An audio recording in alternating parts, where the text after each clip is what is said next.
Aqui quem fala é o professor Pedro Neto, professor de Física, e venho agora, por meio aqui desse vídeo, começar o nosso primeiro assunto de eletrodinâmica. Então, como vocês estão vendo na tela aí, é a intensidade de corrente elétrica. Então, vamos começar, a partir desse momento, a explicar o que é a corrente elétrica, como podemos determiná-la, e que tipos de corrente elétrica existem. Então temos o seguinte, imagine o seguinte, sabemos que é um condutor, por exemplo, os metais, então são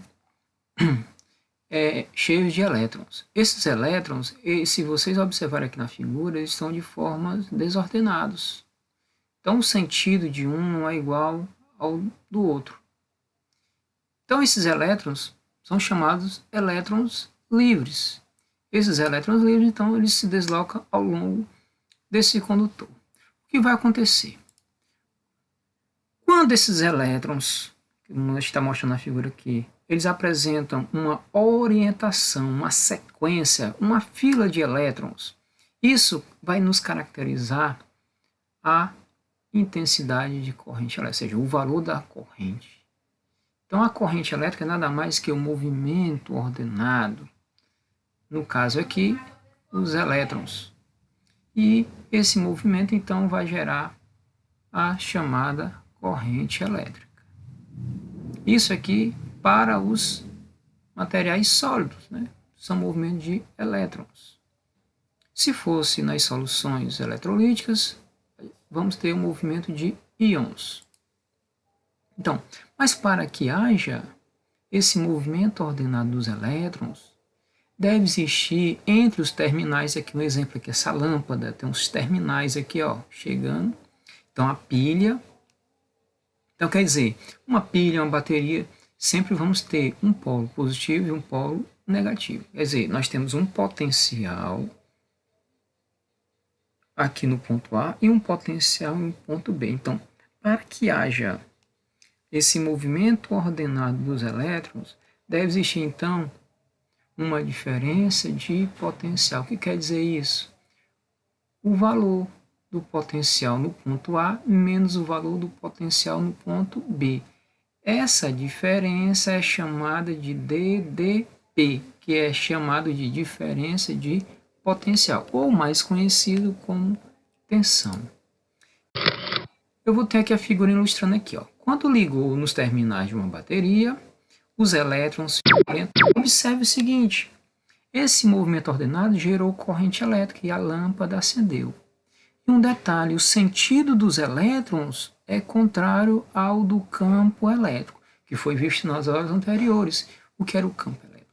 O campo elétrico, gente, foi mostrado a vocês que é um movimento que vai sempre sair de um potencial maior, ou seja, do positivo, para o negativo. Então, o movimento dos elétrons aqui é contrário ao sentido do campo elétrico.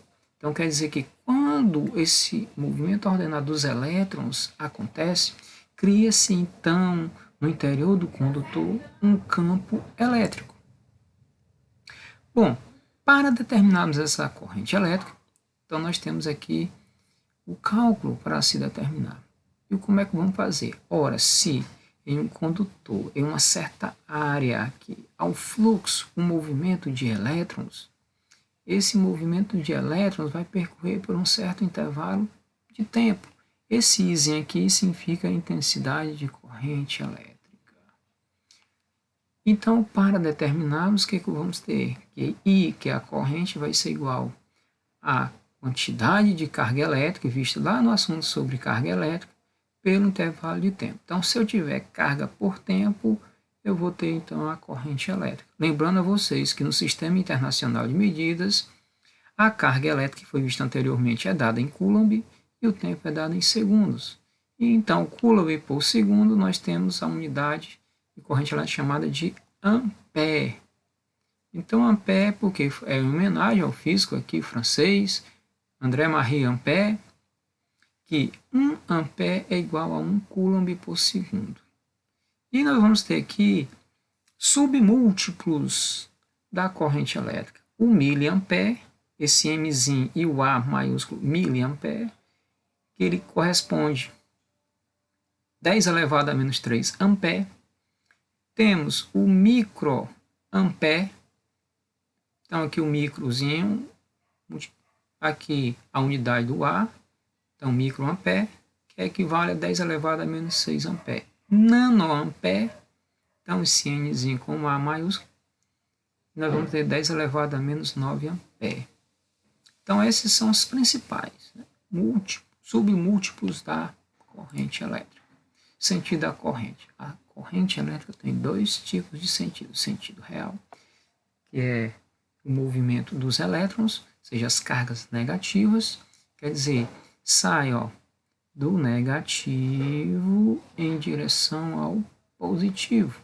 O sentido convencional, que vai ser adotado aqui nos nossos estudos, ele vai sair do potencial positivo para o potencial negativo. Observe que aqui no sentido convencional, a carga que está se movimentando são partículas positivas. Ele dizia que sempre que falarmos no sentido da corrente, estamos nos referindo ao sentido convencional. Então vamos adotar sempre o convencional. Então sai do positivo em direção ao negativo. Ou seja, nós vamos ter da seguinte forma: no sentido convencional, sai de um potencial maior, ou mais aqui, potencial maior, para um potencial menor. Ou seja, o sentido convencional, ele tem o mesmo sentido do campo elétrico. Se for o sentido real é contrário ao sentido do campo elétrico. Quer dizer, o real é do menor potencial para o maior potencial. Então aqui nós temos a representação de uma bateria mostrando o sentido da corrente elétrica. Então sai do polo positivo, percorre o condutor e chega ao terminal negativo da bateria. Então, ao percorrer de um polo para o outro, criou-se então uma diferença de potencial, ou seja, uma DDP. E para a gente representar a corrente elétrica, temos aqui os tipos de corrente. Eu tenho aqui a corrente contínua, é quando ela permanece sempre igual, ela é constante, ela não se altera no decorrer do tempo, ela permanece sempre o mesmo valor. E alternada é a corrente que ela vai mudar periodicamente de sentido a cada intervalo de tempo. Observe que ora a corrente ela é máxima, ora ela está zero, ora é mínima, e assim ela vai ter. Vamos dar aqui exemplos aqui.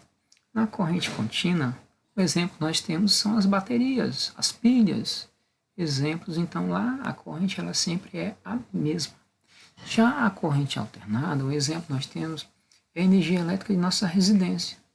Então nós temos uma energia que ela apresenta uma corrente elétrica alternada. E para finalizarmos aqui essa aula sobre corrente elétrica, graficamente a gente pode determinar por meio da área da figura, quando eu tiver o gráfico corrente vezes o tempo, a quantidade de carga elétrica. Então, se você calcular a área dessa figura, você vai ter então o valor da quantidade de carga elétrica, porque o produto corrente e tempo nos dá então a quantidade de carga elétrica. Então nós vamos ter que a variação da carga elétrica é numericamente igual à sua área. Então nós vamos ter uma área de um retângulo, de um quadrado, um trapézio, um triângulo. Então, embora é somente calcular. Então, por hoje, é somente isso aqui que eu queria deixar a vocês. Muitíssimo obrigado.